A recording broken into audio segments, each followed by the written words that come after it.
who openly defecates on Ventura Boulevard, and on this day tosses a bag of his bodily waste onto business owner Paul Scrivano's SUV. In Sherman Oaks, California. You think I'm playing when I say you gotta die? You really gotta die. Get your half-naked ass out of my restaurant right now. I can't see through my eyes. Look at me, I can't even see no more. Dealt with fires caused by the unhoused. Aggression on a daily basis. I found another woman's head in a flag there. So today I want to talk about the homeless crisis that we have going on. It's especially getting worse in places like LA and New York City, but it really is a problem all across the country. We now have mentally ill homeless people who are shoving strangers onto the subway tracks. We also have MTA workers being attacked. And what people are being told is just take out your headphones, put your phone away. And that completely ignores the issue that we have here. Kind of telling people, yeah, we understand that you have to take the subway every day. It's okay that you have to live in fear. Just, put your phone away, make sure you are aware of your surroundings. As if that's going to change anything. These unprovoked and random attacks are still happening. And I recently saw a video of a victim who was attacked by a homeless person, and now she's going blind.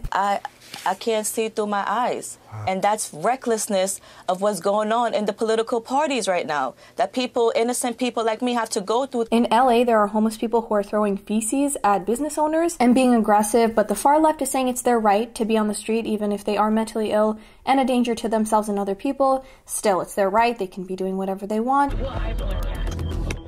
Every single day, every single morning, I'm wiping that off my property before I have to do business. It's horrible for the victims and the homeless people because they are suffering from mental illnesses and we are just ignoring them, saying it's their right, they can do as they please, but they have a serious mental issue. There are people with schizophrenia who are also on drugs. Ideally, these people should be hospitalized instead of normalizing mental illnesses. It's cruel and it's irresponsible to leave them out in the street. But of course, all homelessness is not caused from drug addiction. There are people that lose their job or go through domestic abuse and have PTSD. That's all true. But a large majority of the homeless population that we have today, they either have a drug problem or a mental health issue. It really does feel like civilization is collapsing. There are people who really do resemble zombies. I mean, they're on so many different types of drugs. It is heartbreaking. These little kids gotta walk through crazy.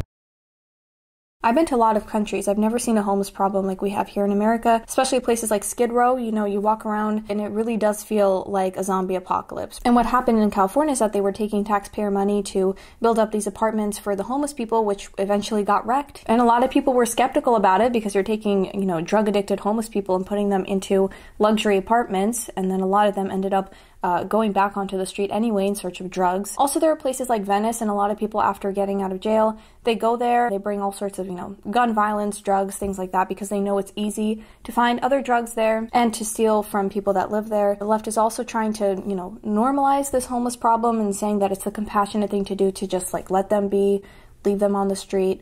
I don't see how that could possibly be the compassionate thing to do. I really don't. There's no real plan to help them get off the street. It's just, you're right, you're right, you're right. It's your right to be on the street.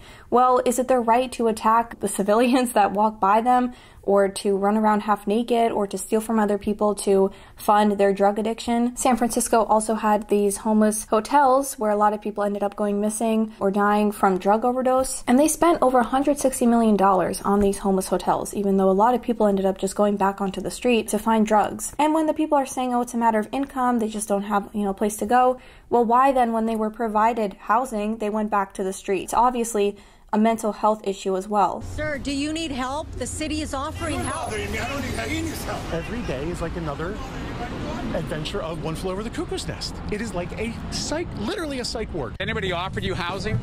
Oh, yeah. I'd rather stay here. They have curfews, they restrict how much property you can have. They want to tell you when you're going to come in and out and everything like that. It's not just drugs. There's also prostitution, child abuse. Either blaming the rich, eat the rich, and it's the rich's fault that this man is trying to do cocaine on the street. Or it's COVID's fault. That's why we have so many homeless people. Of course, it made things worse, but this obviously predated the virus. This has been an ongoing issue for a very long time. We can look at places like Philadelphia. People are screaming. They have to step over individuals to get to where they are trying to go. Decriminalizing drugs, allowing people to do drugs in broad daylight. Also, the LAPD used to be allowed to move trash from the street, and now they can't because that's the homeless person's property. So people are worried about stepping on used needles. needles. Especially in downtown San Diego, there are needles on the floor, people are publicly urinating and defecating. There's no push to actually help these people. In New York, there are homeless individuals who are attacking elderly people. Some places are giving out needles too, and they're calling it an overdose prevention center. I'm not sure why they think that's the best solution, to put up tents and allow people to do drugs. We shouldn't just be throwing these people into shelters. They need drug rehab, they need psychiatric medicine a lot of the time.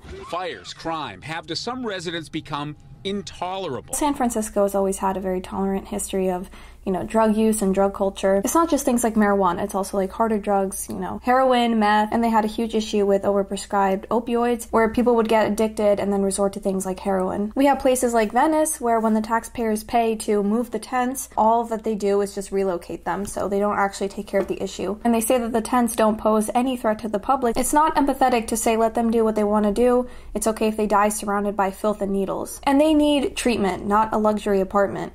I'm not saying they don't need housing, but the luxury apartment should not come first. It's not making them reevaluate their life choices. That's not what's happening. They either just end up going back onto the street or go missing. We're not addressing the mental health issues. Instead, we're taking taxpayer money and giving them this beautiful apartment that most people can't afford in the city, and then they still end up suffering. That's all for today's video, guys. Please comment below if you have any ideas on how we can go about solving this crisis, and remember to hit that subscribe button and the notification bell so you don't miss any of my videos, and I will see you all in the next one. Bye.